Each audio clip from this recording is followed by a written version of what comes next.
matatag tayo. No? So, naano lang ako doon dahil dinidiscourage sila, no? Na hindi daw maliligtas dito sa labas. No? Building cannot save you. If you yourselves will not submit to God, you will never obey what the Bible says. No? Mananatili tayo sa field at masusunog in the second coming. Ibig sabihin, mapupunta sa lumalagablab na pool. Which is, saan yan? Barbecue-an. Sa impyerno. Kaya, para maging maganda at banal na templo tayo ng Diyos, anong gagawin natin? Sinabi na dito sa Matthew 7, 21 to 27. We must act according to the word. No? Maliwanag?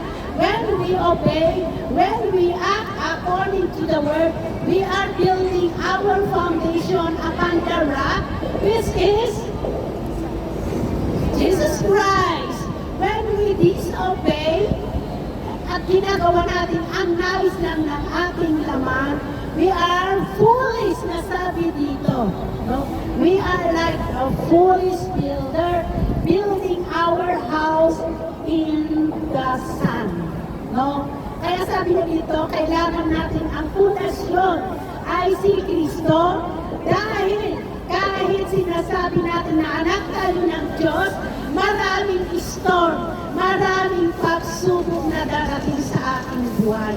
So, para maging matatag, malakas tayo, maging gawin natin pundasyon si Kristo. Dahil kahit nagbabasa tayo ng Biblia araw-araw, maraming bagyo na darating sa ating buhay. Yes, mag-shake tayo, di po ba? Tingnan nyo, malakas ang hangin. Gumagalaw yung punong kahoy. So, kung tayo na templo, building, dwelling place of God, nashake tayo, di po ba? Yes, sino lang hindi nasisig dito? Bibigyan namin ng medalyon. No? Masisig tayo sa mga bagyo, mga storms na dumarating sa ating buhay.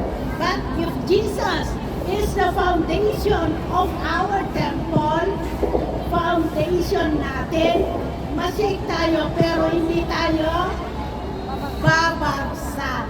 Iyon yung pagkakaiba. No? When we act, ulit-ulitin natin.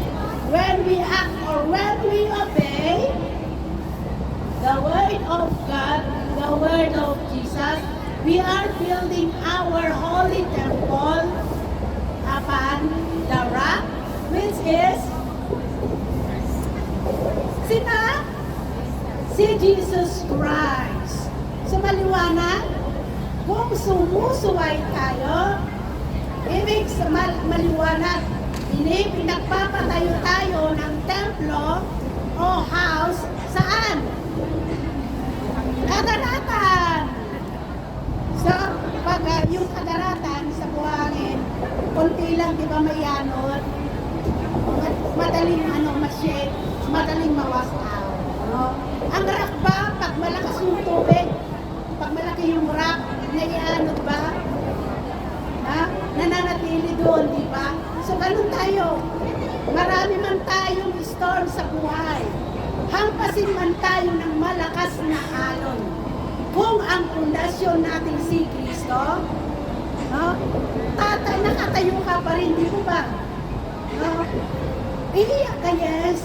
Masasaktan ka, yes. Dahil hindi man tayo patay.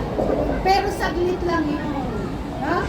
Dahil ang pundasyon ng ating pananampalataya ay iba si Kristo.